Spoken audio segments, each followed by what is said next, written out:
Tudo bem? Tudo firme? Pessoal de casa deve estar me ouvindo. Se alguém estiver me ouvindo aí, dá um oi. Espero que estejam ouvindo aí. Pessoal de casa, alô, alô, alô.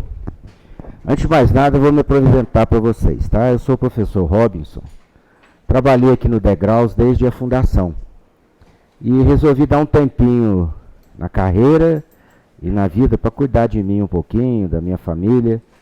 Fui militar durante mais de 30 anos e professor também. Então eu ajudei no início do curso Degraus e em 2016 eu me desliguei. O Marcos acha que eu sou um bom professor, toda hora ele fica me convidando para vir aqui falar um pouquinho com vocês. Normalmente eu fujo. Ah não, Marcos, eu estou em ano sabático, estou fora de combate, estou na reserva remunerada. Mas aí ele me pediu muito que viesse hoje falar um pouquinho com vocês das 16 até as 18, né? Então, basicamente no curso Degraus eu lecionei História. Especificamente eu gosto da história do Brasil, eu sei que muitos de vocês não curtem, né? Mas não é uma questão de curtir ou não, é uma questão de ser eficiente no conteúdo, não é?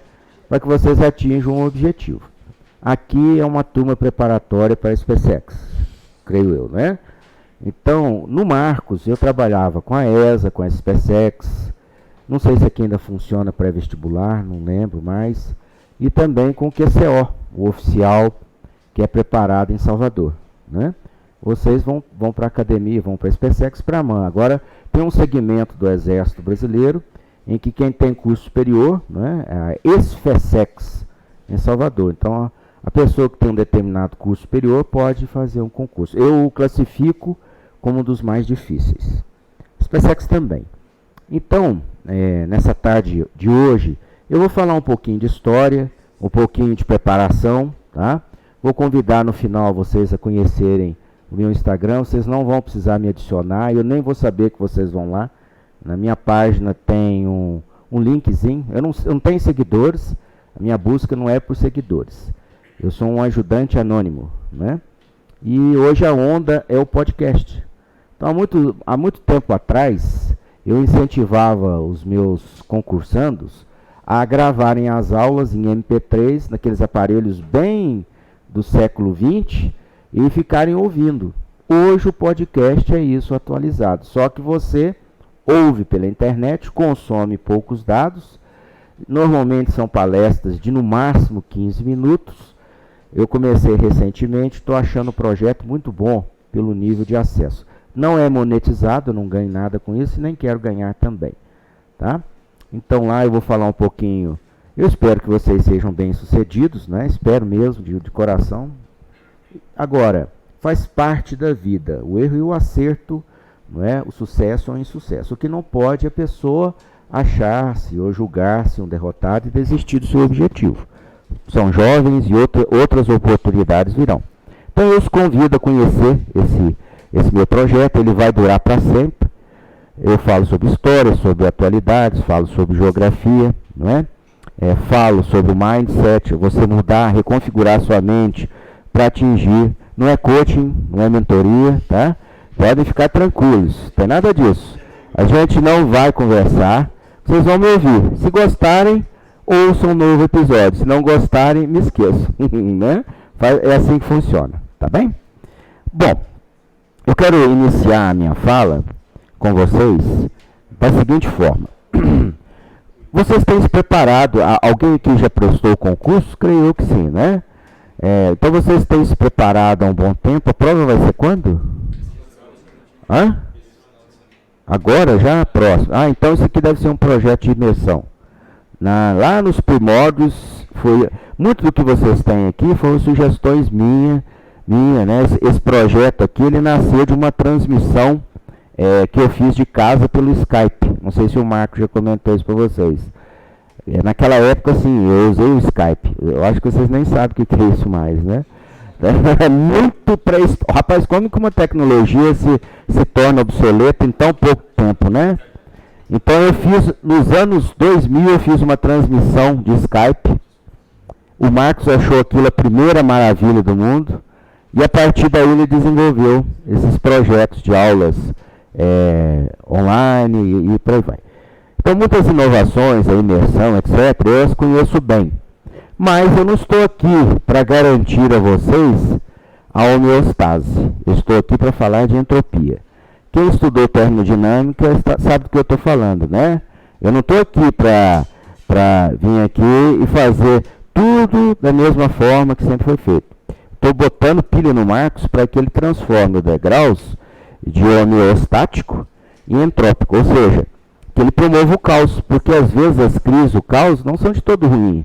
Eles podem fazer com que você saia de um equilíbrio, de uma área de conforto, sempre fazendo as mesmas coisas para fazer coisas novas que abram o seu espectro de entendimento, não é? O grande objetivo, eu sempre falo nas minhas palestras, as aulas são muito bem dadas, aulas são muito boas, mas elas são apenas um prelúdio, né? Elas são um prelúdio. Que prelúdio é esse? Um prelúdio de preparação. Na verdade, é o autodidata que vai conseguir obter o êxito. Então nós vamos trabalhar um pouquinho em entropia aqui, tá? Eu não vou escrever aqui no quadro, que vocês estão cansados de saber. Eu acho que esquemas e roteiros e transparências vocês tiveram durante toda a preparação. Então nós vamos mudar o foco, viu, pessoal de casa? Vocês vão me conduzir, ok? Então vocês vão me conduzir. De que forma? Nós vamos pegar um tema da atualidade, eu começo, depois vocês despertem aí, e através desse tema da atualidade a gente faz uma viagem para a história. Tá? Uma das boas coisas de se estar aposentado, que é o meu caso, que gosto de cinema e vídeo, é poder, às vezes, assistir um filme. Ontem, no Megapix, passou a trilogia De Volta para o Futuro. Assistiram? Então, é impossível você viajar para o passado, segundo as leis da física atuais. Mas, segundo Einstein, é possível você ir para o futuro. Basta acelerar na velocidade da luz. Mas isso é um assunto para o professor de física. Eu sou apenas um especulante, né? Então, hoje nós vamos fazer uma teórica viagem ao passado. O primeiro tema que eu escolhi foi o embate entre o presidente Bolsonaro e o presidente Macron da França. Todos vocês devem estar lembrados deste embate recente que fala sobre a internacionalização da Amazônia, não é? Então, nós tivemos críticas contra as queimadas, nós tivemos um posicionamento do presidente francês, e aqui eu não falo de ideologia nem de política, apenas de fatos históricos. Eu vou da história do tempo recente para a história do tempo passado. Tá? Então, este embate ele ainda vai se prolongar. O presidente viajou hoje para a ONU, né, deverá fazer um discurso e deverá sofrer uma certa crítica por parte dos integrantes da ONU. Ele vai discutir. Normalmente o presidente do Brasil abre a Assembleia Geral das Nações Unidas, né? Agora, será que o embate entre franceses e brasileiros vai além das nossas derrotas na Copa do Mundo, que tanto amargor causam aqueles que torcem tanto para a seleção brasileira? Por que é que o Brasil não ganha da França? Por que é que o Brasil sempre é derrotado pela França? Não é? Não. O esporte está bem vivo na cabeça de vocês. Nós vamos fazer uma viagem ao passado. Quando é que começa exatamente esses atritos entre brasileiros e franceses? Vocês se lembram? Em que período da história? Será que foi durante o Império? Será que foi durante a República? Será que foi durante o período joanino? Será que foi nos primórdios da colonização? Quem pensou, professor, eu tenho certeza absoluta que começou quando Dom João VI anexou a Guiana Francesa durante o período joanino, em resposta à invasão do solo português pelas tropas napoleônicas. Eu acho que eu te conheço, hein? Eu tenho boa memória, cara. Visual, nomes eu não guardo. Quem apostou nisso aí errou. Não foi. Na verdade, quando Portugal, após o período da expansão marítima, Portugal vem acidental ou intencionalmente bater nas costas do Brasil. A viagem de Cabral, não é? Anteriormente, a consolidação do Estado Nacional Português, a união de interesses do rei com a burguesia, não é? O projeto nacional de português de dominar o comércio das especiarias e encontrar um caminho marítimo para as Índias, contornando a África, o que nós chamamos de périplo africano. Vai demorar um tempo. No bojo do périplo africano, nós teremos a descoberta do Brasil. Alguns autores de história dizem que foi intencional. Outros dizem que foi ocasional. Como é que falou? Foi algo inusitado. A minha, de vez em quando, eu esqueço. Não é Alzheimer ainda não, tá? Mas é um pré-Alzheimer. Então, queridos, olha só. A partir da descoberta do Brasil, Portugal toma posse da terra, mas dá continuidade ao controle do domínio do comércio das especiarias. O que acontece no nosso território? Nós teremos a chamada pré-colonização, que vai de 1500 a 1530. Neste período, alguns itens são importantíssimos. Você saber que Portugal aplicava aqui duas terminologias básicas para o concurso de vocês, o escambo e o estanco. Estão lembrados o que é qual foi a primeira, entre aspas, riqueza encontrada na terra? Foi a madeira, o pau-brasil, né, que permeava todo o litoral. Então, aplicado ao primeiro produto rei, que foi o pau-brasil, foram as decisões da administração portuguesa, né? Então, Portugal, priorizando o comércio das especiarias, relegou o Brasil ao segundo plano durante 30 anos. Bom, o que antecede a expansão marítima? De certa forma, a divisão do mundo entre portugueses e espanhóis através de dois tratados. Primeiro a Bula Intercetera e depois o Tratado de Tordesilhas, que vão definir, na ótica das duas maiores potências da época, as esferas de influência. Só que os países que estavam lutando para se consolidar como estados nacionais modernos, os dois que saíram na frente foram Portugal e Espanha, não é? A França, a Inglaterra viviam guerras internas, mas mesmo assim, o rei francês, acho que era o Francisco I, ele se opôs ao Tratado de Tordesilhas, questionando, quero saber qual é a cláusula do Testamento de Adão que deixou o mundo para portugueses e espanhóis. Partindo desse princípio, mas não dispondo de forças armadas adequadas, o que os franceses praticavam nas costas do Brasil? O contrabando do pau-brasil. Então, a semelhança de portugueses, os franceses também mapearam o nosso litoral. Então, esta atitude francesa motivou o primeiro enfrentamento indireto do Brasil, que naquela época era um território português, não era uma colônia ainda, que o processo de colonização começa em 1530. E qual vai ser, então, o primeiro embate entre portugueses e franceses? Quem se lembra? A expedição guarda-costas de Cristóvão Jacques. São duas, 1516 e 1526.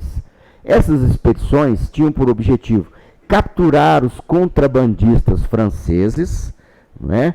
Queimar os navios e, creio eu,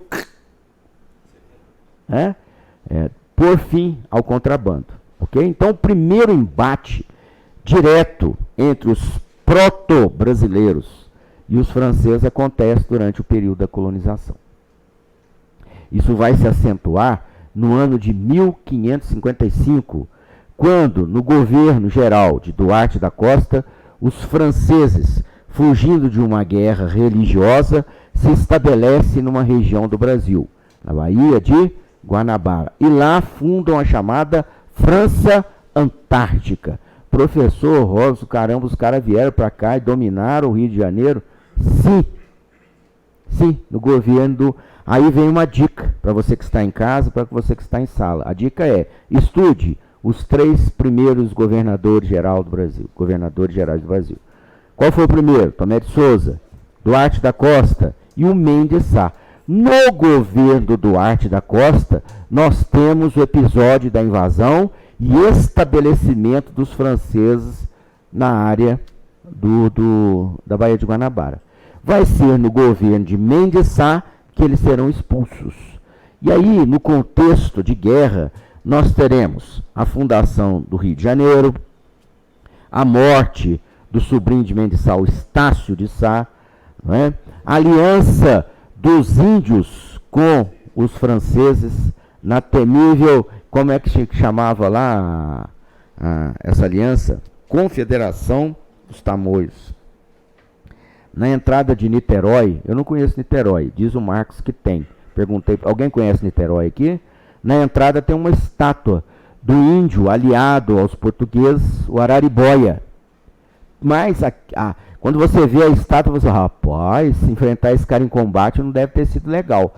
Agora imaginem o líder dos índios que lutaram ao lado dos franceses, chamava-se Cunhambebe, né? Então esse primeiro embate pela posse da terra, que naquela época os franceses enxergavam a Baía de Guanabara como um território virgem, como é hoje a Amazônia.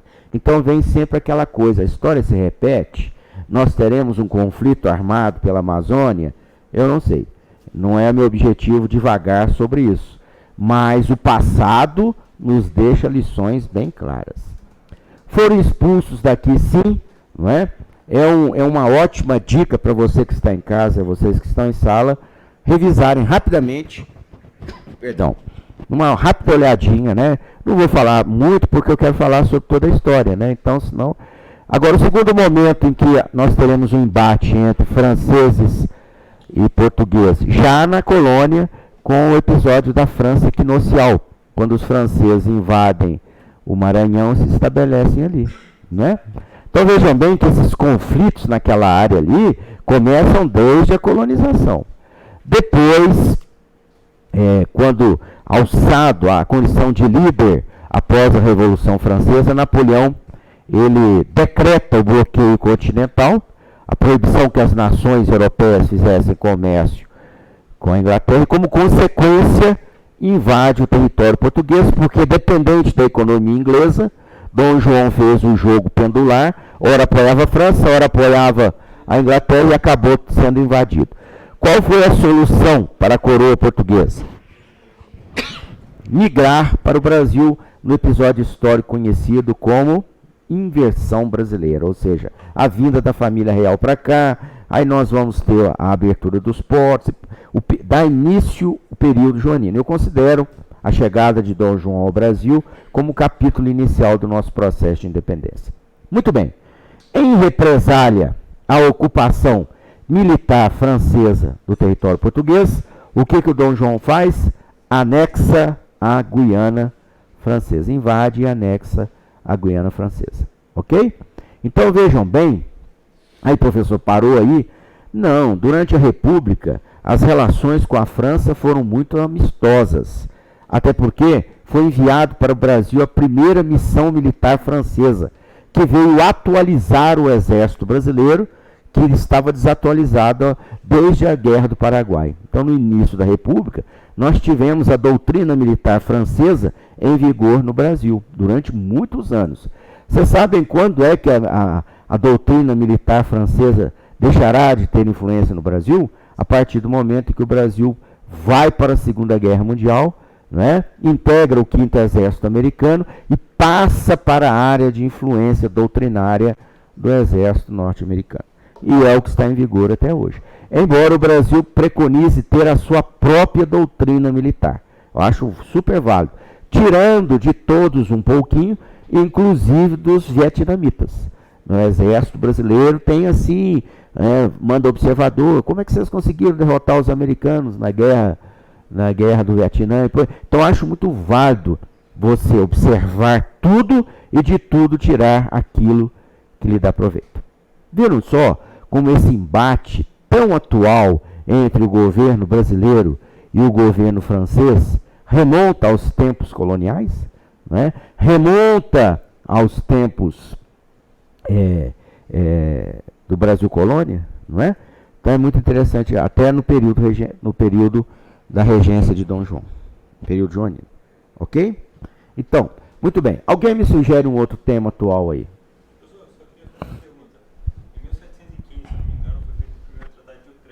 Isso, também. Após o Dom fazer essa anexação, não houve nenhuma manifestação ressaltando os previstos por esse tratado? Não, porque essa anexação, ela cede depois espaço à negociação, né? Durante o Congresso de Viena Dom João VI, Dom João VI eleva o Brasil à condição de... O que estabeleceu o Congresso de Viena? O princípio da legitimidade e da presença das famílias imperiais nas nações em que Napoleão bagunçou tudo. Onde é que Dom João VI estava? No Brasil. Ele adorava o Brasil, né? Então, de certa forma, ele trocou com o Metternich. Eu devolvo a Guiana, a Cisplatina não, porque além de ocupar a Guiana, ele ocupou a Cisplatina, estão lembrados, né? Em represália à Espanha. Então eu acho que há um jogo político, não é? Agora, as linhas de tratado, elas permaneceram. Tanto é que o Oiapoque, né, é ainda o rio que determina essa... Agora, é uma coisa que é muito interessante a gente observar. A Guiana Francesa faz parte da Amazônia, da Grande Amazônia, não é? Então os franceses... E é uma das poucas regiões ultramarinas das nações. Você sabe que durante o século XIX, os países europeus colonizaram a África e a Ásia. E esse período de descolonização após a Segunda Guerra não atingiu plenamente as colônias ultramar da França. Ok? Me sugiram aí outra coisa para a gente... Vamos inverter. Vocês querem que eu dite a pauta? Querem homeostase ou querem entropia? Vamos criar o caos. Você tem cara de ser um criador de caos. Você toca horror aqui na turma ou você fica mais harmônico, mais equilibrado? Quem toca horror aqui? Menina costuma tocar horror, hein? Toca não? Me cita aí um fato do cotidiano. Bora, fala aí, cara. Oi. Oriente Médio. Muito bem. O que está em voga hoje é o apoio de Israel ao Brasil. O que é que nós temos hoje no Oriente Médio? Um enfrentamento muito grande entre israelenses e palestinos pela faixa de Gaza, né? Então, basicamente, o Netanyahu ele tem uma política, qual é? Ocupar o território da faixa de Gaza, a antiga Samaria e Judá, os antigos reinos, e estabelecer nesses territórios assentamentos judaicos. Isso vai de encontro à organização da Palestina, né, que governa a Palestina, e traz contra Israel toda a pressão internacional. Então, nesse bojo de apoio, de jogo, de relação, nós não podemos esquecer que após a Segunda Guerra Mundial, a ONU cria Israel, mas não dá uma definição aos territórios palestinos, não é? Então, os palestinos, de certa forma, são empurrados para duas áreas. Numa dessas áreas, Israel quer assentar o seu povo, sofre represália internacional e desperta no mundo árabe animosidade total, não é? Existe um acordo de paz, de Camp David, né, entre palestinos e israelenses, mas, normalmente, o que antecedeu esse acordo de paz foram dois conflitos. A Guerra dos 6 Dias e o Yom Kippur, né? Então, nós teremos... Agora, vocês não podem se esquecer que o exército israelense é um dos melhores do mundo, não é? Você falar que o judeu massacrado durante o Holocausto da Segunda Guerra se rendeu incondicionalmente aos alemães é uma bobagem muito grande, porque nós tivemos uma resistência judaica heróica durante a Segunda Guerra. E, após a Segunda Guerra, o Estado de Israel se tornou, com o apoio dos Estados Unidos, uma das grandes potências. Creio eu, tem até bomba nuclear. Não é? Não sei se vocês sabem, o cidadão israelense, ele porta a arma. O militar e as mulheres do exército de Israel são as melhores atiradoras das Forças Armadas do mundo. Não é? Enquanto, na ativa, eu migrei de sargento para oficial do QAO. Então, nos meus, você sabe o que é TAT, né? Teste de aptidão do tiro. Alguém aqui tem medo de arma? Não é para ter, né? Então, durante o TAT, uma das poucas vezes que o oficial atira, a praça atira, é no teste de aptidão de tiro. No início, eu atirava com o fuzil 762. Sempre foi muito bom. Depois, eu migrei para a pistola. Foi um fracasso total. Tirava sempre o B. Aí eu falava, Sampaio, que é a nota B. Mentira, isso aí é um conceito... tenta justificar o seu B. Quem é que tirava os S? Não é porque eu tinha arma com medo do revólver, não. É porque era ruim mesmo. pistola, pegava pá, pá, pá, pá, pá. Acho que era 15 tiros para tirar B, tinha que acertar 7 no alvo.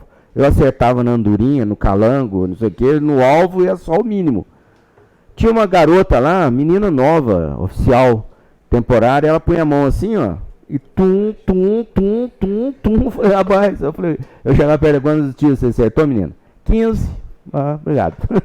Então, o exército de Israel fugindo um pouquinho, né, uma das forças maiores. Agora, a situação do Oriente Médio com relação ao Brasil, historicamente, nós participamos de uma missão de paz, não é?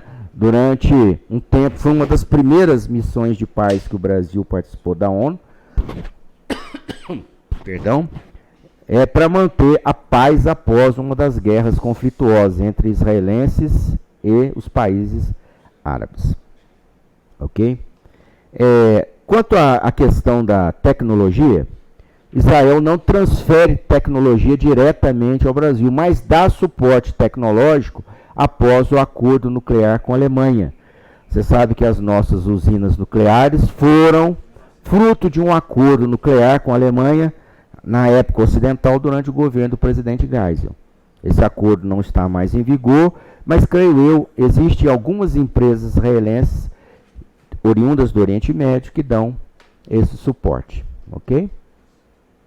Que eu me lembre essa relação de Brasil com o Oriente Médio, né?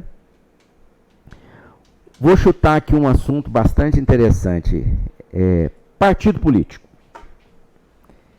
Quem acompanha política? Quase todos. Alguns são a favor, contra o atual presidente, outros são contra, etc. Eu não vim aqui para defender nem A nem B. Vim para falar sobre a questão dos partidos políticos no Brasil. Quando é que surge efetivamente o partido político no Brasil? E por que ele é importante para o seu concurso? Porque são esses partidos políticos que vão afiançar as práticas durante o Império e a República até os dias atuais, não é? Qual é o primeiro momento em que surge uma corrente política dentro do território brasileiro? Alguém sabe me dizer? Hã? Muito bem. Então, durante a regência de Dom Pedro, o que aconteceu? Napoleão invadiu Portugal, a coroa portuguesa veio para o Brasil, instalou aqui a administração e assentou no território as bases de um futuro Brasil independente.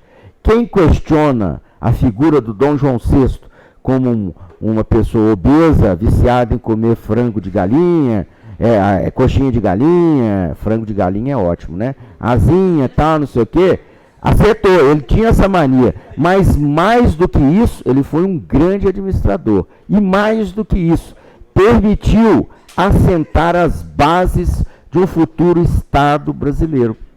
Enquanto no Brasil, a administração colonial portuguesa estabeleceu aqui todas as bases estruturais de um Brasil independente, não é? Quando Dom João é obrigado a voltar a Portugal, e quando é que Dom João volta a Portugal? Após a Revolução Liberal do Porto, que exige que ele volte. Então ele volta já submetido a uma Constituição portuguesa, entrega o seu poder ao parlamento, volta praticamente sem poder, e deixa no Brasil como príncipe regente o seu filho, que é o futuro Dom Pedro I. Não é? Então, quando Dom João VI volta, quem é que fica aqui? Dom Pedro como príncipe regente. Quais serão as intenções da corte portuguesa com relação ao Brasil? Recolonizá-lo. Recolonizar o Brasil, não é? Eles vão recolonizar o Brasil. Tentam de toda forma fazê-lo. Você volta para estudar. Você tem que estudar. Você não estuda não, rapaz. Volta para estudar. Não estou falando de você, estou interpretando a corte. Eu sei que se assustou, mas eu estou falando sobre... não fica nervoso, não fica... Não, só estou dando um choque de entropia. Então, na verdade, quando Dom João VI fala, ai meu Deus, eu volto ou não, duas correntes vão envolvê-lo. Uma que diz, fica. Outra que diz, vá. Quem é que diz que fica? É o início do Partido Brasileiro, né? Os aristocratas rurais, os grandes latifundiários que tinham escravos, e interesse que Dom Pedro promovesse a independência sem mudar nada. Mantém do jeito que está. Latifúndio para gente, escravo para gente, posição política para nós da elite, o povão alheio. E vai ser o que vai ocorrer, não é? E uma outra corrente dos comerciantes portugueses que diz: ora, pois, Pedro, tu tens que voltar. Onde já se viu um filho desobedecer ao pai? Assim não dá. Volto para Portugal. Então, assim não dá, não tem condições. Então, ele estava sofrendo esse assédio. Assédio é ótimo para aplicar o termo naquela época, né? Estava sendo assediado por duas correntes. Na verdade, essas correntes vão se tornar partidos após a independência. O Partido Português e o Partido Brasileiro. Ok? É lógico que quando ele promove a independência, ele é um herói nacional. A elite brasileira o apoia incondicionalmente, mas só que depois a sua personalidade fala mais alto. É o que eu costumo dizer. Você se sujeita a determinados preceitos até que a sua personalidade fale mais alto. Antigamente, a gente entrava no exército por uma vida toda, como foi o meu caso. Uma vida toda. O Marcos também, creio que os pais de vocês também. Hoje a mentalidade é diversa. Eu vou entrar, vou ser o melhor possível, mas vou continuar a minha formação. E se de repente eu me formar em direito e prestar um concurso para promotor, eu serei o melhor promotor, assim como eu fui o melhor oficial. Então, as coisas mudam. Aconteceu com Dom Pedro. Ele deixou de apoiar incondicionalmente a tese que a aristocracia nacional brasileira tinha para o Brasil e partiu a governar de acordo com seus preceitos. Fechou o parlamento, fechou o Congresso. Ele fechou o Congresso, tá? Fechou o Congresso, outorgou uma Constituição, ou seja, impôs uma Constituição à nação. Qual foi essa Constituição? A Carta outorgada de 1824, não é? Submeteu o Estado à sua autoridade, ok? Criou 4 poderes, o Legislativo, o Executivo, o Judiciário e o Moderador.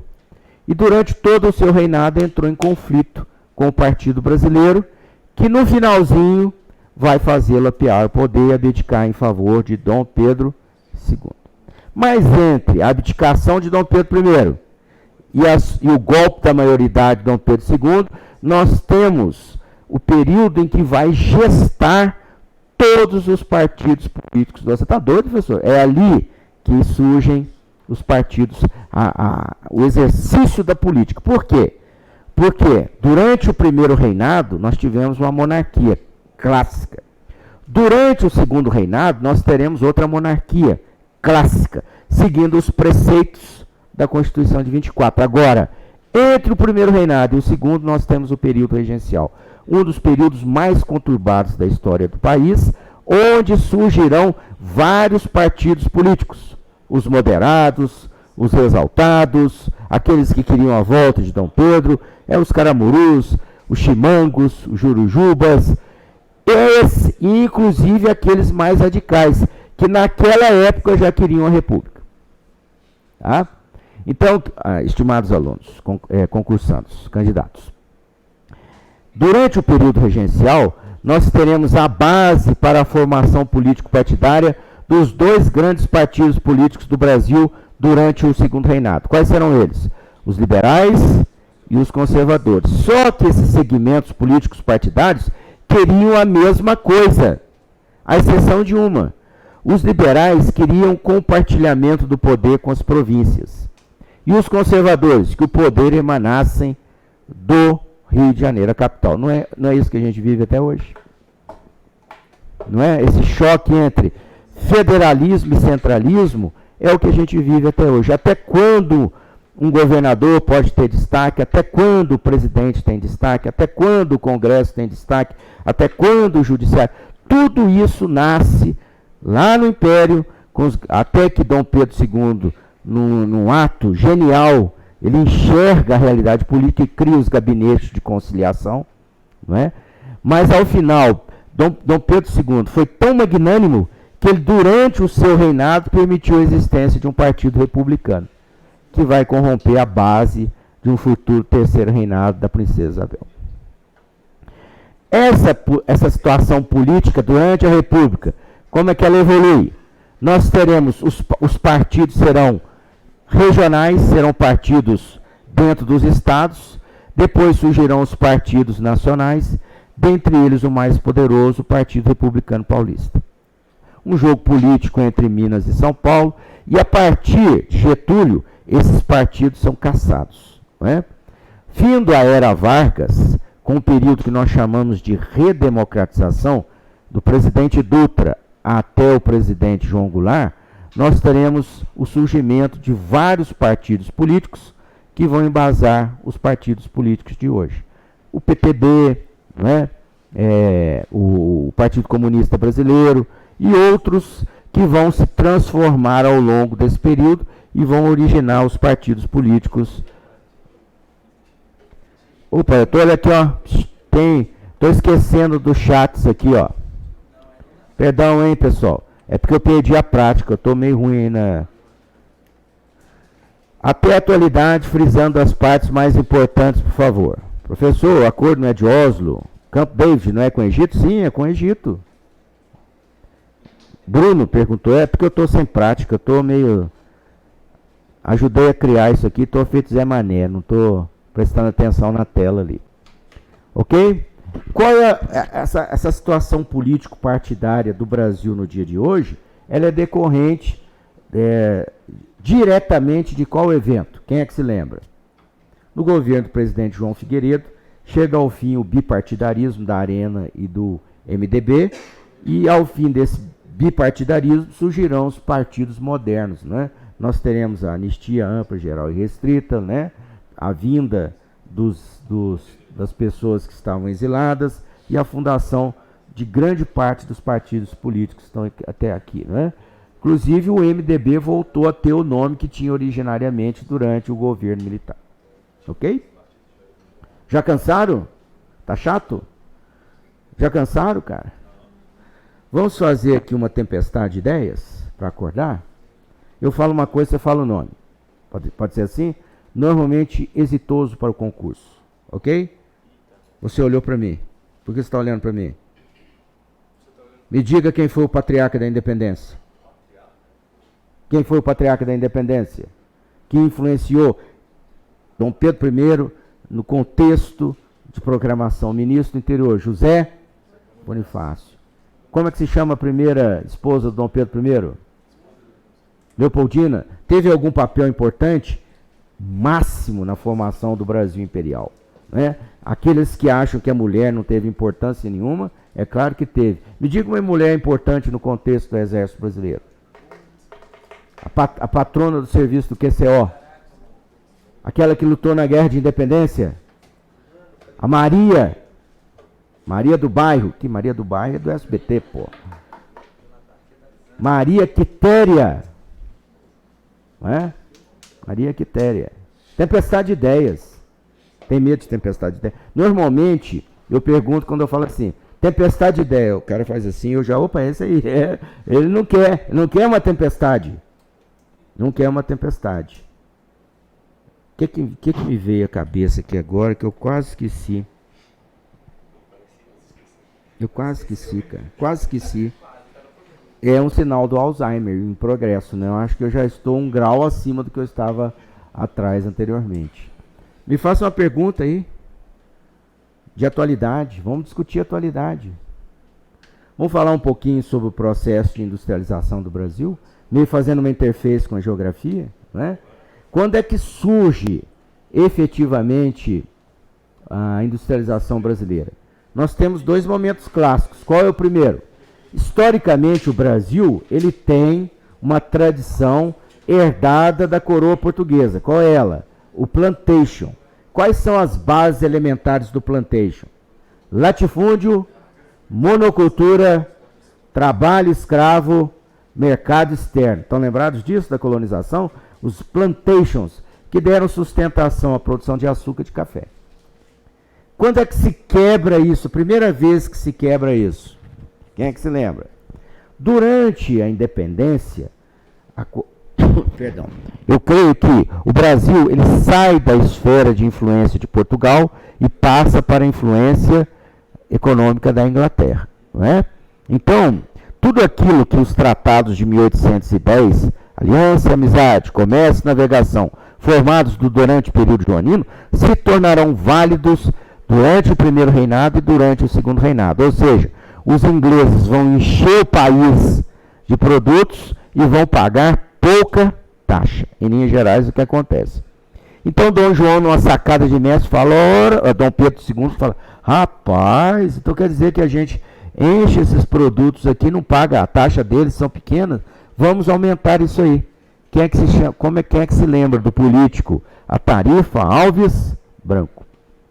Essa tarifa vai ser a causa não confessada das questões com a Inglaterra. A questão Christie. Estão lembrados da questão Christie? Bom, aonde que eu quero chegar com relação a isso aí? Decorrente da tarifa Alves Branco, nós teremos o primeiro pulso industrial no Brasil, a Era Mauá. É uma dica para a sua prova. Estudem Irineu Evangelista de Souza. Estudem desesperadamente a Era Mauá. Lembrem-se de quais foram as realizações do Barão e depois Visconde de Mauá que serviram como pulso industrial Brasil. Imagine você viver sob a luz de velas. Você pode dizer, professor, eu sou super romântico, é o meu sonho de consumo levar a minha namorada para um jantar à luz de velas, mas viver à luz de velas? Quem é que promove a industrialização a gás do Rio de Janeiro? As iniciativas do Barão de Mauá.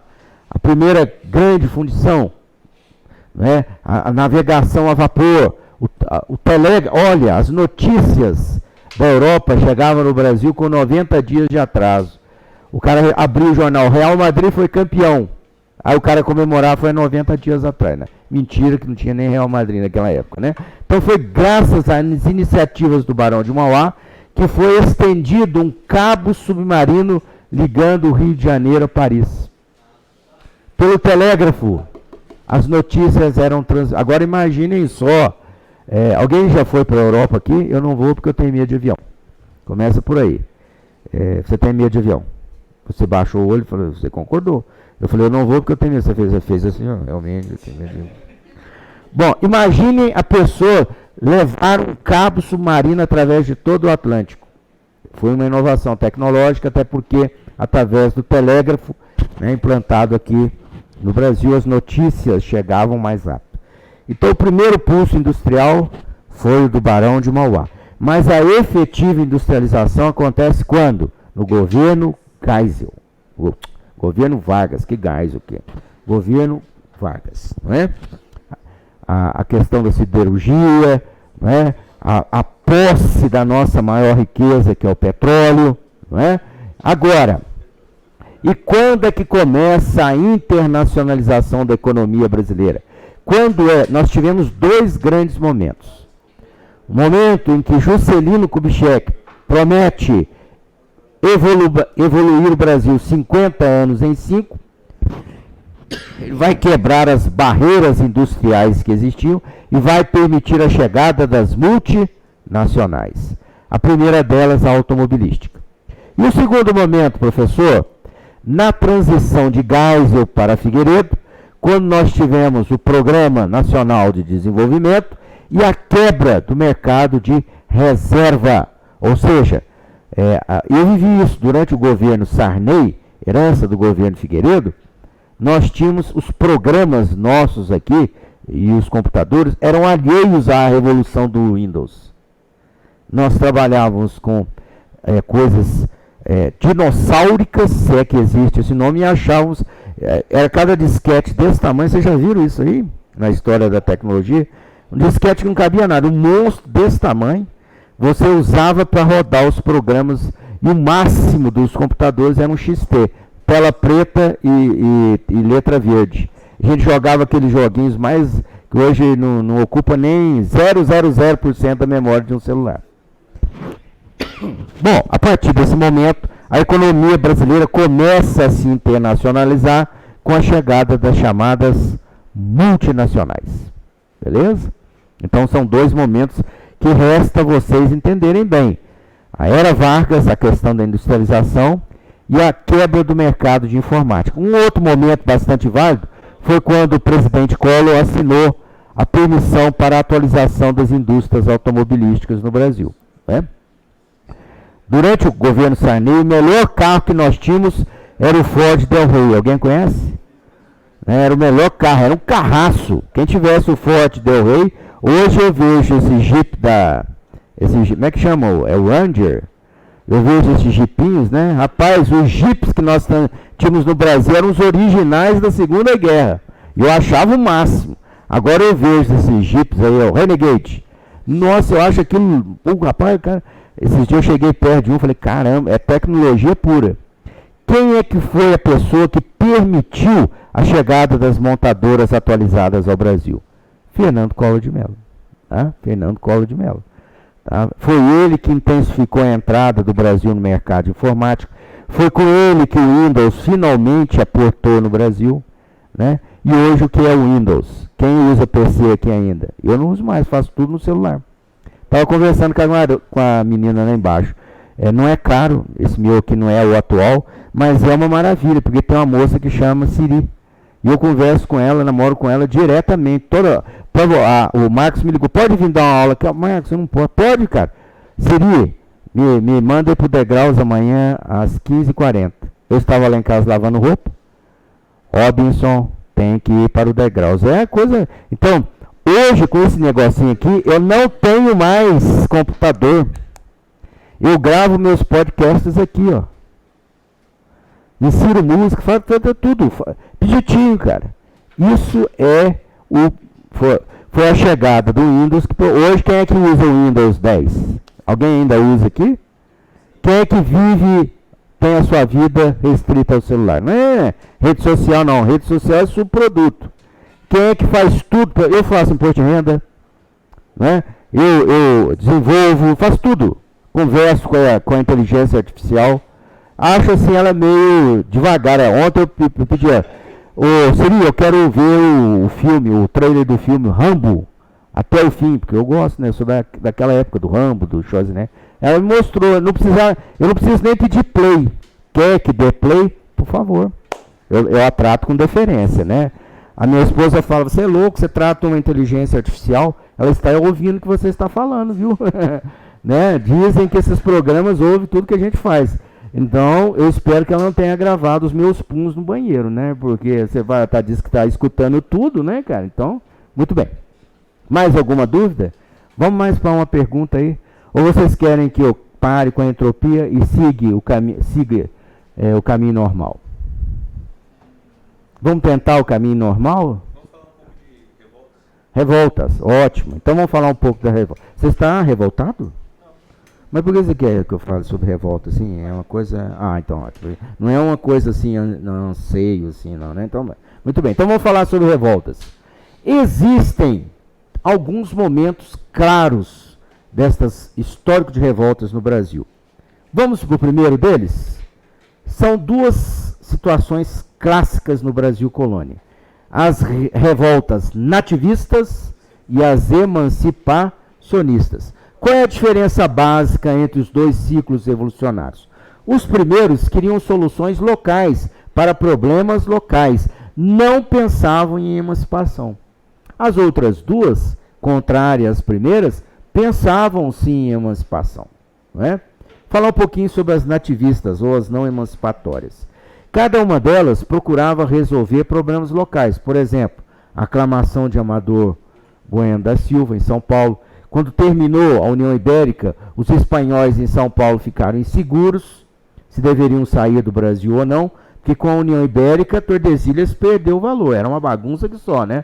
O brasileiro ia para cá, o argentino vinha para cá, os argentinos vinham visitar as praias do Brasil, fazer ecoturismo. Mentira, não existia isso naquela época. Mas havia um trânsito enorme. E os espanhóis que estavam em São Paulo ficaram inseguros e resolveram eleger um comerciante riquíssimo para rei de São Paulo, até que a coroa portuguesa sentasse de vez e resolvesse o problema do trono. O cara ficou com tanto medo da represália da coroa que se internou no mosteiro de São Bento. Não quero ser rei. Então, é a chamada aclamação, o movimento nativista.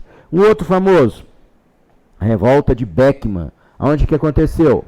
no Maranhão, uma questão que envolve a criação das companhias gerais de comércio, os privilégios que a coroa portuguesa concedeu a um grupo de comerciantes, né, que, de certa forma, extrapolavam na exigência do lucro. Os irmãos Beckmann se revoltaram e não tiveram um fim legal. Né? Manuel Beckmann morreu em função dessa revolta. Uma outra revolta nativista clássica, quem é que se lembra? Aconteceu no Nordeste. A Guerra dos Mascates, né? Envolve... alguém é de Pernambuco aqui? Não? Pernambuco, diz que Pernambuco tem uma como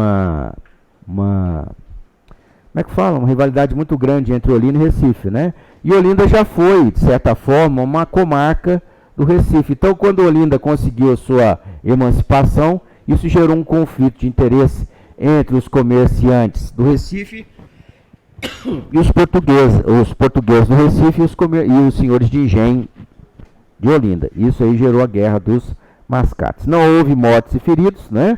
Apenas um apaziguamento por parte da coroa portuguesa. Quem se lembra de outra rebelião nativista? Estou esquecendo.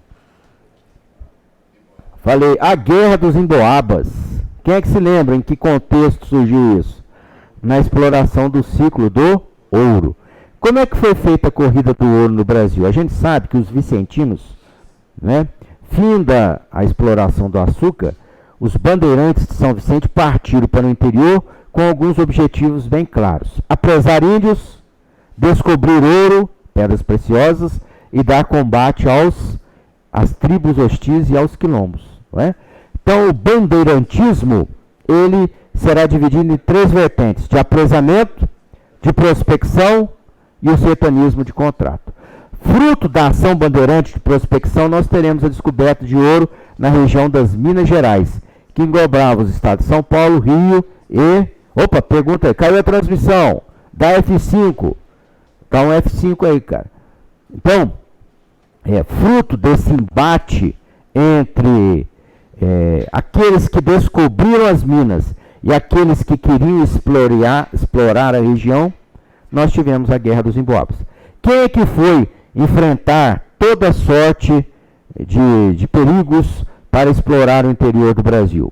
Os vicentinos, os bandeirantes, nas bandeiras de apresamento e prospecção. Né? Agora eu vou fazer uma tempestade de ideia. Me fala um bandeirante apresador, o mais famoso deles, aquele que ia ao interior para prender índios, mesmo que a coroa portuguesa condenasse a escravidão do índio. Antônio Raposo Tavares. O distintivo lá do estado de São Paulo tem um bandeirante, é ele que está lá. Né? Agora, os prospectores, aqueles que partiram em busca do ouro e prata, o mais famoso dele, Fernão Dias, né? Fernão Dias, Pais Leme. E aquele que conseguiu destruir o quilombo dos Palmares? Domingos Jorge Velho. Muito bem, vamos voltar aqui ao bandeirantismo de prospecção. Uma vez descoberta a região das Minas, de quem seria a prerrogativa de explorar as minas? De quem as descobriu. E o que a coroa portuguesa fez? Entregou os que vieram de fora, os chamados Emboabas. Então se gerou um conflito na região, não é? A Guerra dos Emboabas. Tá? Uma outra rebelião nativista muito famosa é a de Felipe dos Santos. Não é? Já no ciclo do ouro também. Uma vez descoberto o ouro, Portugal criou todas as condições para que a exploração fosse controlada. Criou a Intendência das Minas no Brasil.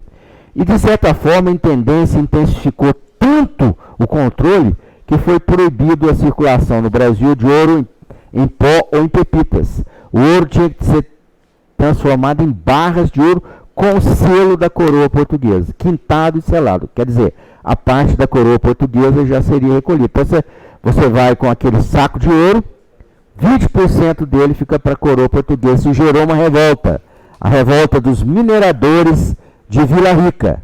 Qual foi o fim do Filipe II, hein? Alguém sabe? Ele foi enforcado e esquartejado. Eu gosto de detalhes assim, mórbos da história. Vocês gostam? Sim, vocês curtem assim? Você sabe como que funciona o esquartejamento? Hein? Existe um revolucionário lá na Escócia, que até tem um filme, né, com o ator Mel Gibson. Ele foi esquartejado vivo, né? Foi cortada a perna, braço dele. Mas o esquartejamento era o seguinte: a pessoa era enforcada e os membros eram separados e colocados em pontos estratégicos do caminho até a Vila Rica. Aí você vinha caminhando, caramba, um cara esquartejado, né? Ó, isso é uma perna, então é uma coxa, um braço, e isso causa um terror horroroso, não é? Isso causa um terror. Outro membro da história que foi esquartejado. Então vocês abriram uma brecha para eu falar sobre as rebeliões emancipacionistas. Foram duas. Ambas muito influenciadas pelo contexto do pensamento liberal, político e econômico da Europa, o iluminismo. Ambas. Mas uma foi inspirada diretamente na independência dos Estados Unidos da América, a Conjuração Mineira. A Conjuração Mineira tem uma característica básica que a distingue da Conjuração Baiana. Qual vai ser ela? Foi um movimento da elite intelectual das Minas Gerais. Não é? Enquanto a Conjuração Baiana foi um movimento mais popular. Se a Conjuração Mineira, também chamada Inconfidência Mineira, foi inspirada na Revolução Americana, na independência dos Estados Unidos, a Conjuração Baiana, a Revolta dos Alfaiates, foi inspirada na Revolução Francesa. Tinham, obviamente, objetivos distintos, até em função das suas lideranças. Por exemplo, com relação à escravidão, em nenhum momento os conjurados das Minas Gerais deixaram claro que iriam abolir a escravidão. Em contrapartida, os conjurados da Bahia preconizavam isso. Não é? Agora, existem autores que mencionam abertamente que pensava-se numa independência extra-regional. Os autores do concurso de vocês, creio eu, que falavam numa independência local que fosse capaz de expandir esse movimento pelo Brasil afora. Tá? O segundo movimento revolucionário foi durante o período regencial, que em função da questão dúbia de quem mandava no Brasil, várias regiões do Brasil vão se rebelar, objetivando separar do Brasil, proclamando repúblicas independentes. Quais foram as principais rebeliões regenciais? Balaiada, Sabinada, a Guerra dos Farrapos, a Revolta dos Malês. Não é? Vamos situá-las geograficamente? A Balaiada acontece aonde? A Cabanagem, no Pará. A Revolta dos Malês, na Bahia. A Farroupilha, e se espalha para Santa Catarina, não é? Não fica localizada, não. E a Sabinada? Eu conto uma piada aqui, desde o tempo dos anos 2000. Uma vez tinham duas meninas em sala, num curso pré-vestibular, né? Aí eu perguntei qual era a rebelião liderada pelo Dr. Sabino, né? Que ocorreu na Bahia. Aí eu perguntei para a menina que estava aqui. Ela ficou olhando para mim como ele estava olhando, né, de trás, falou assim, sabe nada. Ela levantou revoltada, eu sei sim. Eu sabe nada. Eu sei sim. Então é ridículo, né? Uma piada sem graça pra caramba. Então essas são as chamadas, eu não sei, sabe nada. Eu sei sim, pô. Então olha só, as rebeliões regenciais, a que teve maior potencial separatista foi a Revolução Farroupilha. Durou 10 anos, né? Exigiu recursos militares e diplomáticos na questão da negociação e resolução do embate. Não é? Agora, um personagem ajudou muito na resolução destas rebeliões, quer fossem elas por meio da paz ou do combate. Quem foi? Luiz Alves Lima e Silva, né, o Duque de Caxias. Tá? Bom, existem os chamados períodos revolucionários intermediários. Por exemplo, no período joanino, nós tivemos a Revolução Pernambucana de 1817. Durante o primeiro reinado, a Confederação do Equador, de 1924. Né? Durante o segundo reinado, nós teremos uma outra rebelião. Quem é que se lembra? Eu já esqueci. A Praieira. Né? Agora, a Revolução Pernambucana de 1817 aconteceu aonde? É claro, né? A pergunta é pouco inteligente do aquele que se julga um bom ex-professor. Aonde aconteceu a Revolução Pernambucana? Em Pernambuco. A Confederação do Equador? Pernambuco. A Praieira? Então, será que os gaúchos podem se outorgar o povo mais revolucionário do Brasil? Historicamente falando? Não tem nada contra... Tem algum gaúcho aqui? Não? Tem aí alguém na tela? O povo mais revoltado do Brasil foi o pernambucano. Não é? Por conta disso aí. Ok? Agora, o mais efetivo, aquele que quase fragmentou o Brasil, foi a rebelião Farroupilha, que é comemorada como marco regional até os dias de hoje. Quem é do Rio Grande do Sul aqui? Tem alguém? Tem? Olha lá, chegou...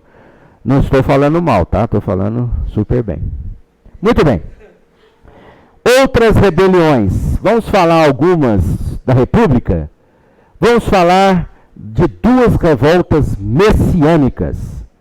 O sertão vai virar mar e o mar vai virar sertão. Eu estou falando de quem?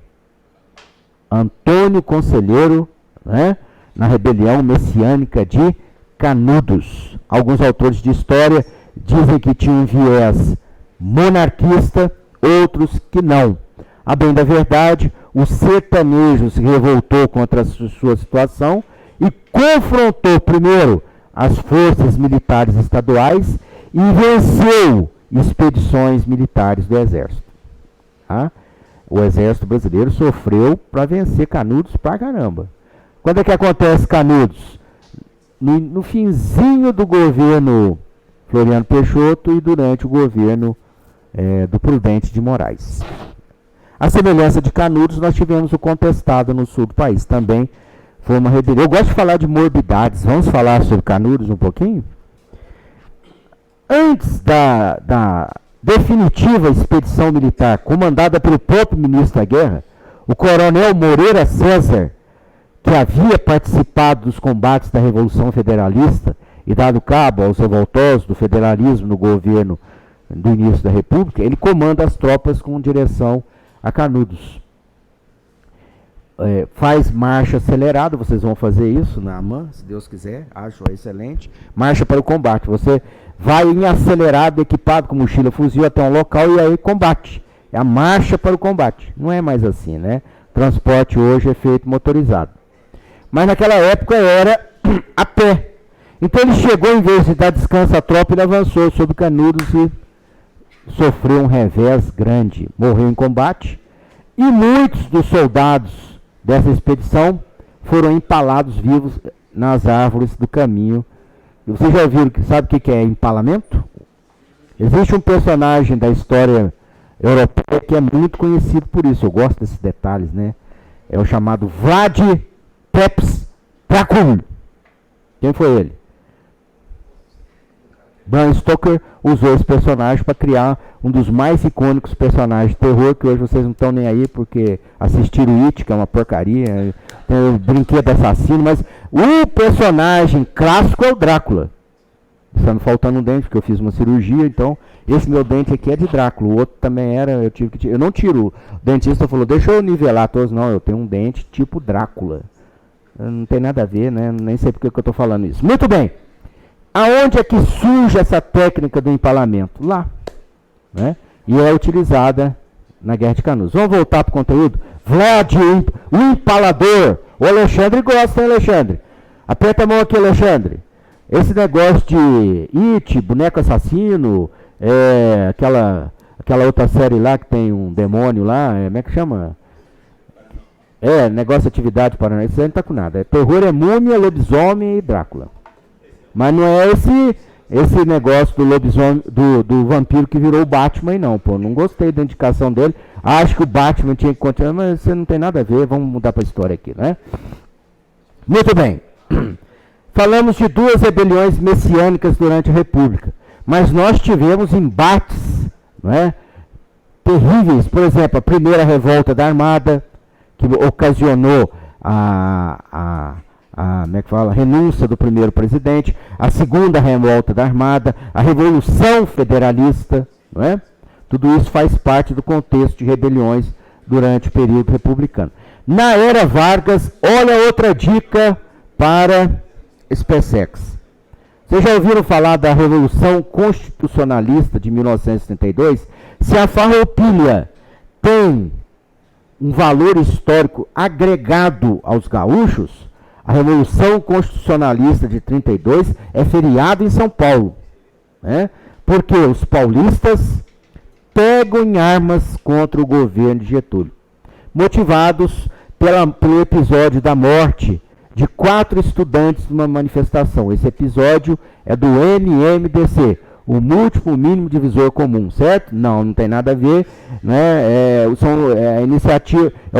A inicial dos 4 estudantes que morrem. Martins, Miragaia, Drauzio e Camargo. Lembrei, né? Então, houve um retrocesso aqui no Alzheimer. Consegui lembrar dos... Então, o MMDC deflagra a Revolução. São Paulo vence a guerra? Não vence. Mas a iniciativa faz com que Getúlio, durante o seu governo provisório, permita a elaboração de uma nova Constituição do Brasil, a Carta Promulgada de 1934. E aí a gente abre um parênteses para um dos assuntos mais apaixonantes e mais difíceis que cai num concurso militar, o processo constitucional. Vamos falar sobre eles? Vamos? A primeira Constituição, ela foi outorgada ou promulgada? Foi imposta. Um dos seus princípios básicos, 4 poderes: hereditariedade, monarquia constitucional, ok? Que mais? Padroado. Quem é que se lembra o que é o padroado? A igreja está subordinada ao imperador, ok? O cúmplice, na verdade, a coisa do cúmplice tem a ver com que qualquer ordem do Vaticano só teria validade no Brasil se o imperador dissesse é válido, está valendo. Na verdade, o cúmplice tem a ver lá com o processo de independência, né? É uma outra terminologia que eu esqueci, não tem problema. Segunda Constituição do Brasil, de quando é? A Constituição de 24 vai valer durante o primeiro reinado, o período regencial e o segundo reinado. A segunda vem a ser a primeira Constituição republicana do Brasil, a de 1889. Ela vai subverter a ordem imperial a favor da ordem republicana. 3 poderes, período de mandato, eleições diretas, quem pode votar, quem não pode, não é? Carta promulgada. A terceira Constituição, qual será? A Carta Constitucional de 1934, promulgada. Em 37, Vargas dá um golpe de Estado, assume o poder de forma ditatorial e emplaca uma nova Constituição outorgada, a Carta de 37. Fim da era Vargas, redemocratização do Brasil, uma nova Constituição, 1946. Governos militares, Carta de 1967. Alguns dizem que foi outorgada, outros dizem que foi promulgada. E depois nós temos a Constituição Cidadã de 1988, que está em vigor até hoje, né? Até hoje está em vigor. É lógico que tem umas emendas constitucionais. Vamos falar sobre emenda constitucional. Cai na prova de vocês. Nós temos algumas emendas constitucionais famosas durante o período regencial. A carta que estava em vigor era de 24. Mas mexeram para que o poder fosse transferido para as províncias. O ato adicional de 1834. Não é? E depois nós temos uma retirada do poder, outra emenda constitucional, a lei interpretativa do ato adicional. Então, é bom vocês revisarem isso aí, o ato adicional e a lei interpretativa do ato adicional. Tá bom? Quem é que gosta de guerra? Guerra. Quem já ouviu falar um pouquinho sobre a participação do Brasil na Segunda Guerra Mundial? Não é? É importante vocês conhecerem esse capítulo da história, principalmente se oficiais se tornarem. Não é? O estudo da história e da geografia, além do idioma, é a base elementar da formação intelectual, se bem que eu creio que na mão você vai além disso. Tem aqueles que detestam a matemática, continuam tendo um grau elevadíssimo, diz o Marcos, que é horroroso lá. Quem gosta de matemática aqui? Então você vai se dar bem. Quem é que gosta de história? Mais ou menos. Vai se dar bem também. Quem que curte geografia? Vão se dar bem. Quem fala inglês? Quem é que vai além do What's Your Name aí? A minha filha me critica, pai, você não fala inglês. Por quê? Se eu tenho um programinha aqui que eu falo, ele traduz e tá tudo bem, pô. Tá aqui, ó, na inteligência artificial. Não vou fazer propaganda que eu não ganho merchandising. Eu falo aqui, escolho o idioma, aí ele fala. Aí você responde, ele escuta e... São 56 idiomas, então eu posso falar que eu sou um poliglota. Né? Se existe a Siri, por que? Não seja ignorante, professor, não passe dicas ignorantes para os concursantes. Você tem que ter habilitação no idioma para que no Exército você possa ir para uma missão internacional. Não é? Hoje a participação do Brasil das forças... Por exemplo, você vai fazer aviação do Exército. Os nossos helicópteros são franceses. Você vai viver na França. Obviamente, tem que estabilizar. Você não vai usar o celular lá, né? Para fazer a tradução, né? O gordinho lá no meu concurso falou, não vem com essa não, que eu nego. Ah, não, tá gravado, né? Ih, caramba, aí lascou. Mas, de qualquer forma, você tem que estar habilitado. Né? Inglês, francês, alemão. E essas missões internacionais do Exército, você vai com tudo pago. Ganha diária, ganha conteúdo e se torna uma pessoa multidisciplinar. Um cidadão do mundo, né? Ao final da minha carreira, eu tive a oportunidade de trabalhar com 2 generais. E aí você tem sempre a curiosidade de ver o histórico desses generais, desde quando eles saíram da MAN. E por que é que eles chegaram a generais de exército. Eu trabalhei com de divisão e com de exército. Sabe qual é o diferencial?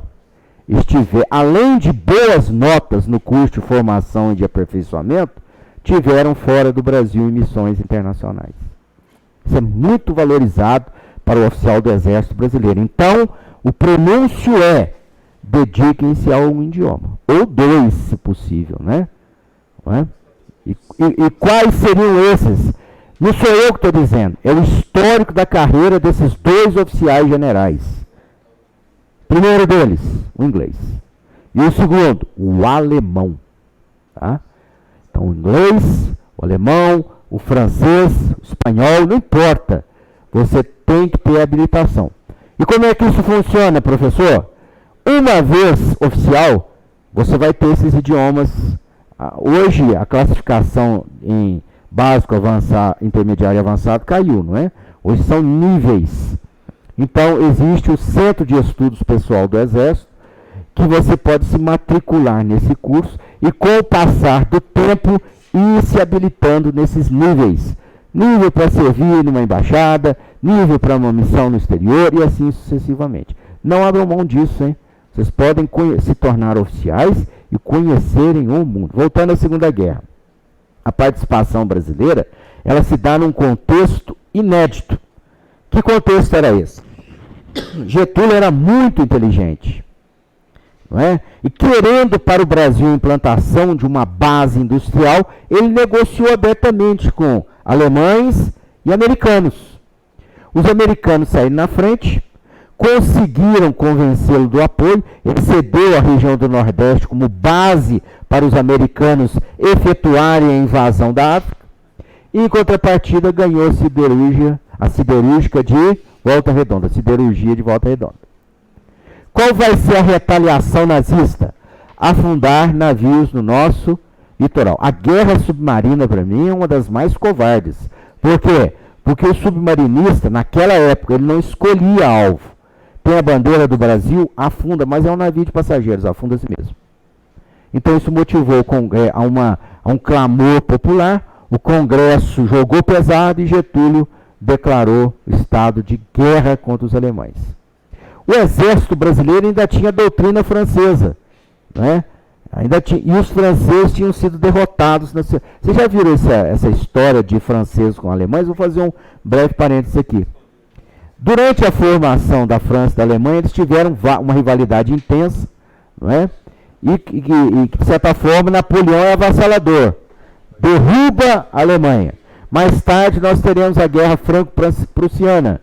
Os franceses são derrotados.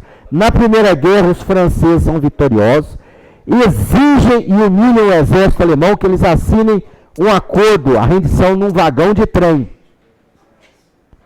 Que os alemães dão o troco. Durante a Segunda Guerra, invadem a França, desfilam com suas tropas debaixo do Arco do Triunfo e o general vencedor fala: cadê o vagão? Fazem os franceses se renderem no mesmo vagão em que os alemães se renderam na Primeira Guerra. Então, naquele momento, a doutrina militar francesa estava embaixo. Então, o exército brasileiro, formado desde a missão militar francesa com a doutrina militar francesa, não tinha condição de se inserir num cenário de guerra como era a Segunda Guerra Mundial. Então nós teremos um treinamento intensivo, o exército brasileiro parte para a Itália e integra as fileiras do 5º Exército Americano. E aí começa a se escrever das páginas mais gloriosas do Exército Brasileiro. Esses homens estão quase todos mortos. Os que estão aí, alguns têm mais de 100 anos. Não é? E a cada um deles que morre, um pouco da história militar do Brasil se vai. Não é? Graças a Deus, no meio do nosso país, nós temos as Forças Armadas que reverenciam os grandes heróis militares do passado. Não é? Aqueles que se formaram no bojo da Guerra do Paraguai, que não deve ter sido uma guerra fácil, porque nós lutamos com o exército mais bem preparado da época, que era o Paraguai, tá? E os vencemos na sua casa. Então, falar do Duque de Caxias, do Marechal Osório, Malé, Cabrita, é falar de heróis verdadeiros. Não é? A mesma coisa o sargento Max Wolff Filho. Não é? Assim como o sargento Max... É importante que vocês entendam que para o exército brasileiro, a Segunda Guerra foi uma guerra de tenentes e capitães, como vocês serão. Ó, o professor, vai ter guerra no Brasil? Não sei, pô. Não sei. Ou vocês acham que as intenções internacionais da Amazônia vão parar por ali? Hã? Então serão vocês quem vão. Eu vou estar em casa, tranquilo. Se alguém me chamar, eu vou, até vou, mas peraí, rapaz, lá na Amazônia tem mosquito, né? Vocês já viram o que o general Heleno, a par da brincadeira, falou? Eles podem vir, não há garantia que saiam. Né? Nós temos outra, não sei se alguém já falou isso para vocês, enquanto oficiais, o mesmo histórico dos generais que eu acompanhei, que eu li de vida deles, fizeram cursos militares. Paraquedismo, guerra na selva. Professor, isso é coisa para homem. Não é não, viu? Já existem mulheres paraquedistas. Tá? Guerreiras de selva, eu não sei. Eu não sei. Mas eu sei que paraquedistas tem. Você fez algum curso, professor? Bom, eu tentei fazer o paraquedismo. Né? Tentei e tal. E uma vez, para ver se eu tinha fibra, eu pulei de um aviãozinho desse, teco-teco, nesses cursos paraquedistas que tem, né? Então eu cheguei na porta do teco-teco, 400 metros de altura. O cara falou, pula? Eu falei, rapaz, eu acho que já deu, né? Não, vai, empurrou. E eu enganchado, né? Eu comecei a gritar lá em cima. Ah, a terra é redonda! Porque ali você vê que para os terraplanistas, quando você está lá em cima, a terra é redonda. E pousado no chão, eu continuei a gritar, com paraquedas caindo por isso. Ah, vibrando, né?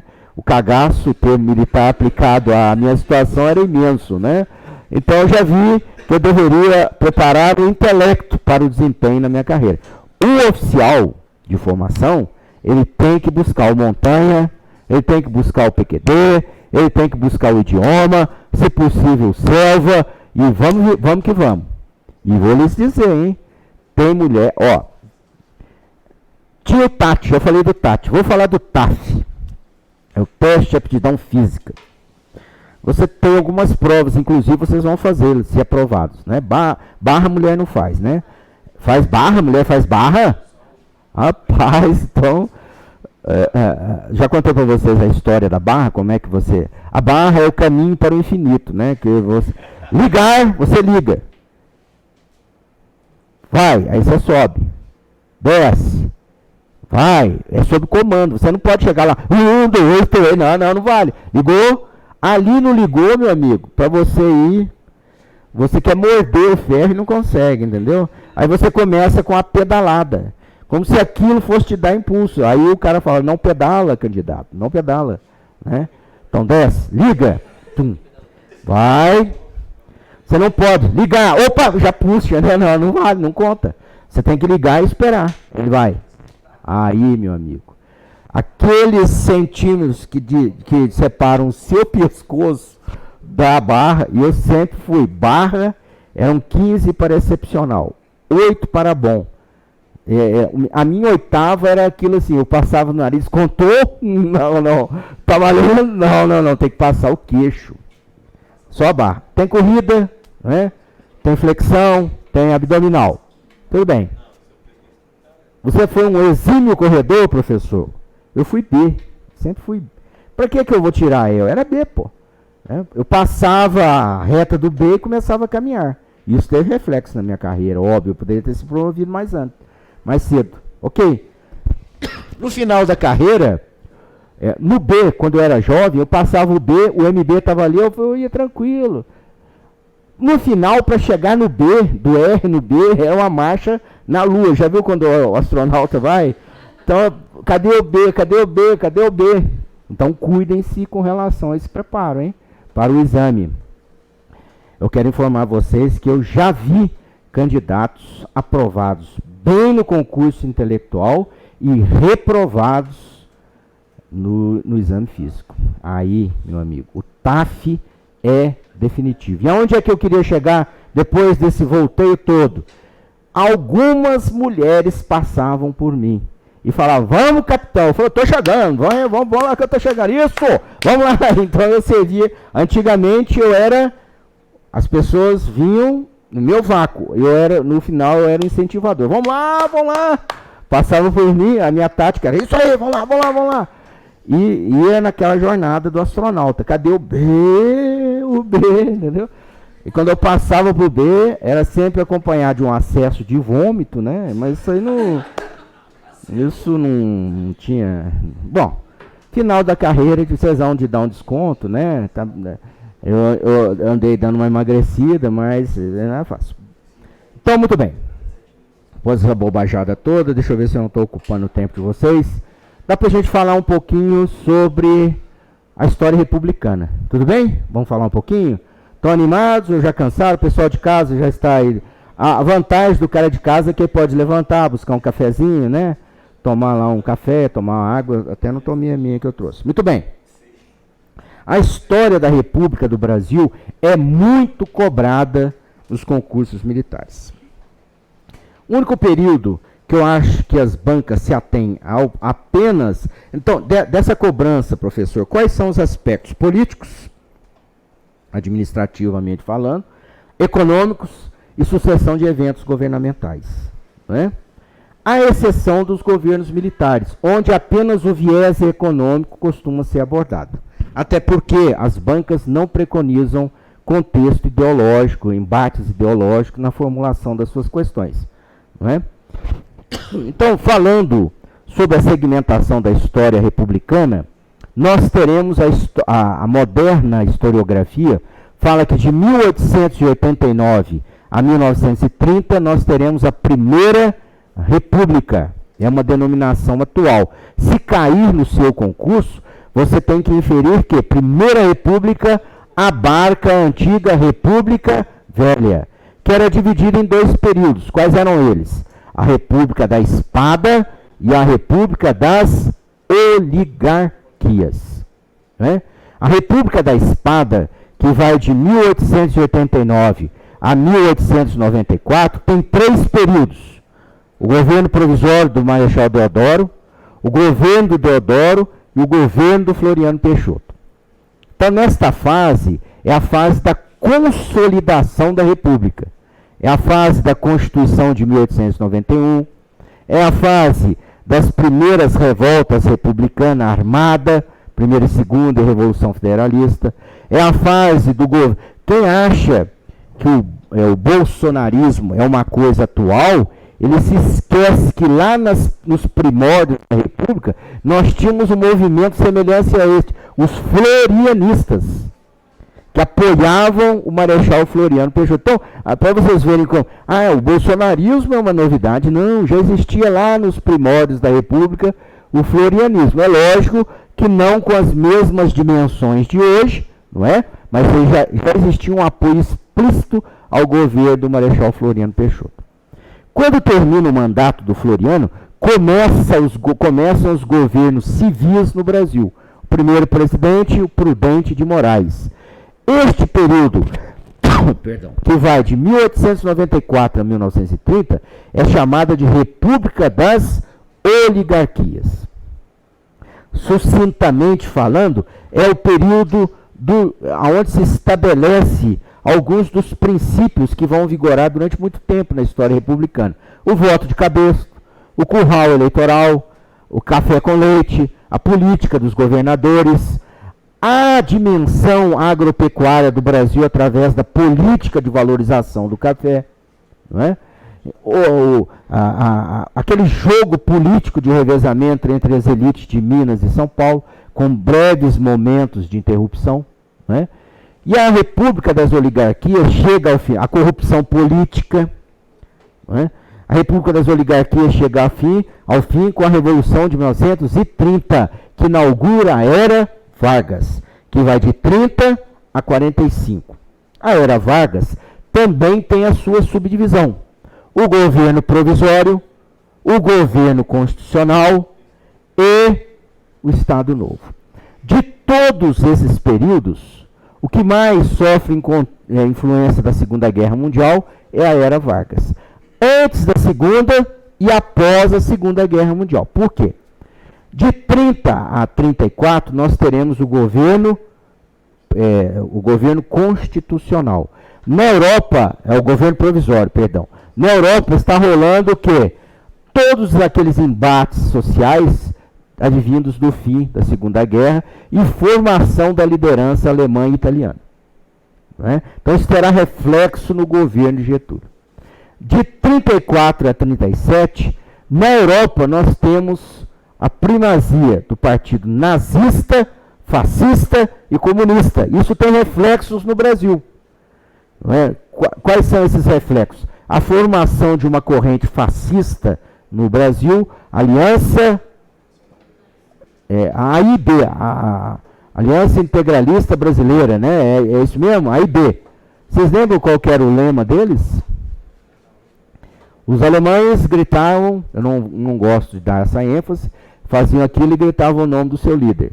Aqui, eles faziam uma saudação semelhante. Anaue, eu estou com você. Gostou? Então isso aí. Camisas verdes, né? É um movimento fascista. Em contrapartida, nós tínhamos um movimento comunista, Aliança Nacional Libertadora. Esta presença comunista no Brasil vai propiciar o golpe de Estado de 37, onde Getúlio Vargas toma o poder. Ok? Os alemães humilham os franceses em 41.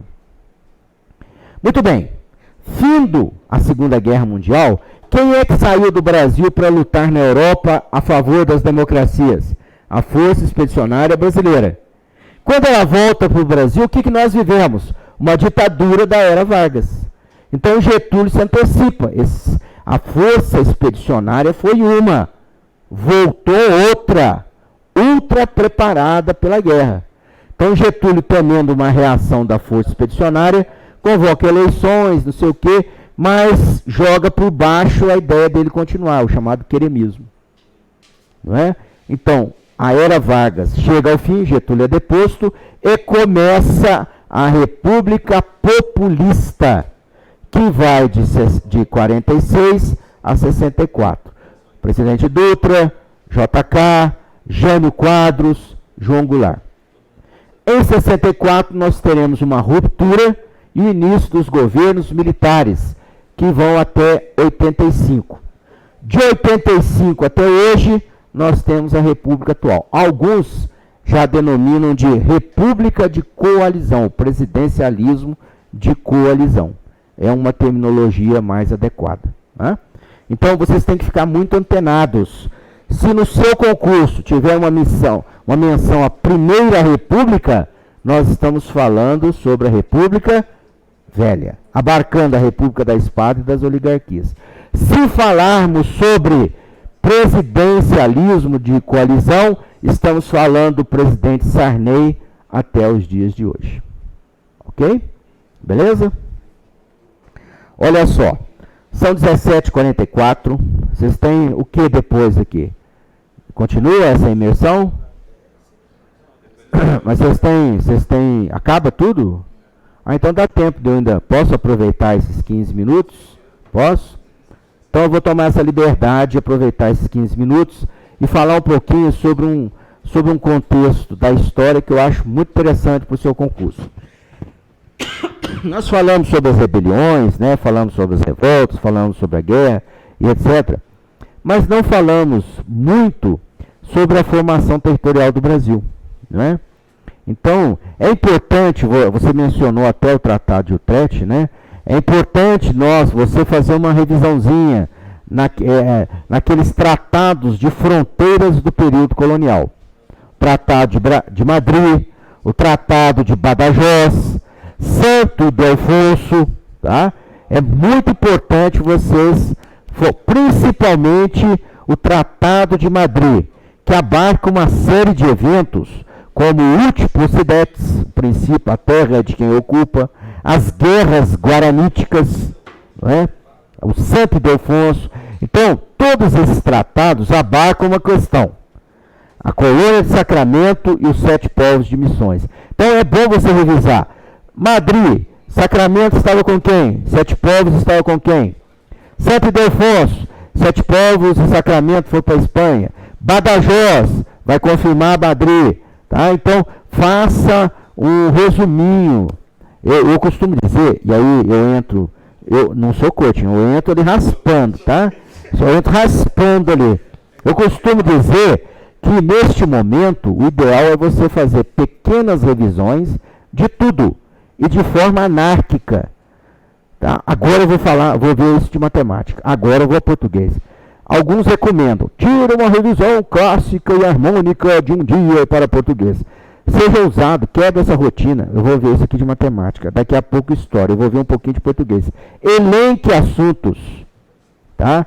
Nessa hora, você tem que aplicar a máxima de resolver exercícios. Eu creio que o Marcos deve ter dito para vocês a importância que tem a resolução de exercício. Eu não trouxe nenhum hoje, porque fui informado que não era o objetivo.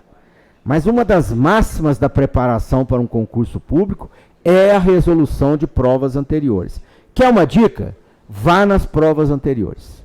Abra as provas anteriores. Resolva uma questão de história, uma de matemática, uma de geografia, entendeu? E os demais conteúdos. Eu não sei como é que vocês estão quanto aos demais conteúdos. A SpaceX, por exemplo, quando eu preparava alunos para o QCO, eu tinha o conforto de ter História do Brasil, Geografia do Brasil, o idioma e língua portuguesa. Vocês já entram nas exatas, né? Profundamente, né? E nas ciências da natureza também. Creio eu, não tem só biologia, né? Ou tem? Não tem, né? Mas física, química, tem. Tem o idioma, tem redação também, né? Então, olha só, sejam o caos. Não sigam essa regrinha, hoje eu vou estudar. Não, resolvam os exercícios. E não comecem pelos mais recentes, comecem pelos mais antigos. Tá? Vocês vão ver que o grau de dificuldade vai aumentando de concurso para concurso. É nesse crescente que você tem que vir, ok? No final, isso é um convite apenas. Esse aqui é o meu Instagram. Tá? Pô, o que é CAPRO, professor? Recentemente o governo proibiu você usar a patente nas redes sociais. Você não pode usar patente nas redes sociais. Quem usa lá, general fulano de tal, está errado. Não pode usar, mesmo que seja da reserva. Então eu criei uma denominação minha, CAPRO. Quem sabe o que é? Capitão Professor. É besta, mas ninguém... Então, capro.robinson. É o meu Instagram. Eu não vou te associar, não, né, adicionar, porque não é o meu objetivo, nem vou monetizar. Lá tem um link, que é do meu podcast. Eu vou criar vários. Já tem 2 de geografia, 2 de história, atualidades. Eu falo um pouquinho sobre inteligência em concurso, não é coach, tá? É do professor Pierre, é um cara, é um físico que já morreu. Então ele não está vivo, então se ele morreu, ele não está vivo, né? Redundância, né? Então eu baseio esse mindset na obra Inteligência em Concurso, tá? Gostaria que vocês visitassem, não saberei quem visitou, quem ouviu, não é monetizado, não, é uma coisa para não ficar à toa. Eu gravo no meu celular, então não espere um som de primeira qualidade, com a voz soturna de um narrador, né? Eu adiciono uma trilha musical ali. O último que eu gravei, eu estou gripado, estou quase não consigo falar lá direito, mas eu gravo no meu celular. É muito, como é que fala que existe um termo que fala? É tosco. É tosco pra caramba, porque o de independência eu botei a altura do hino maior que a minha voz. Meu irmão escutou, falou, pô, cara, não estou escutando, você botou o hino numa altura. Então, é legal para você pegar algumas ideias, tá? Eu espero que vocês sejam bem-sucedidos. Se não forem, bola para frente. Tem outro ano, vocês são novos, né? E acompanhem lá, tá bom? Beleza? Se gostou, divulgue. Se não gostou, não tem aquele negócio, curta, como é que os blogueiros, curta aqui, deixa, não tem nada disso, pô. Você pode ouvir sem baixar programa nenhum, tá? Você abre o Anchor lá, que é o app, mas ele funciona sem você adicionar, sem você... E ninguém vai saber que você ouviu, que não ouviu, que gostou, que não gostou. Se gostou, recomende para outra pessoa. Ok? Que Deus os abençoe, que vocês sejam bem-sucedidos, façam uma boa prova e não se esqueçam, mais entropia e menos homeostase. Tchau. E não me esperem encontrar aqui, que o Marcos quer que eu volte, mas eu não volto não. Tá? Só em capítulos especiais. Quando vocês sentirem saudade, se estiverem aqui, traz o gordinho lá, eu estarei mais magro. Tá? Tragam o mais magrinho de volta. Tchau pra vocês.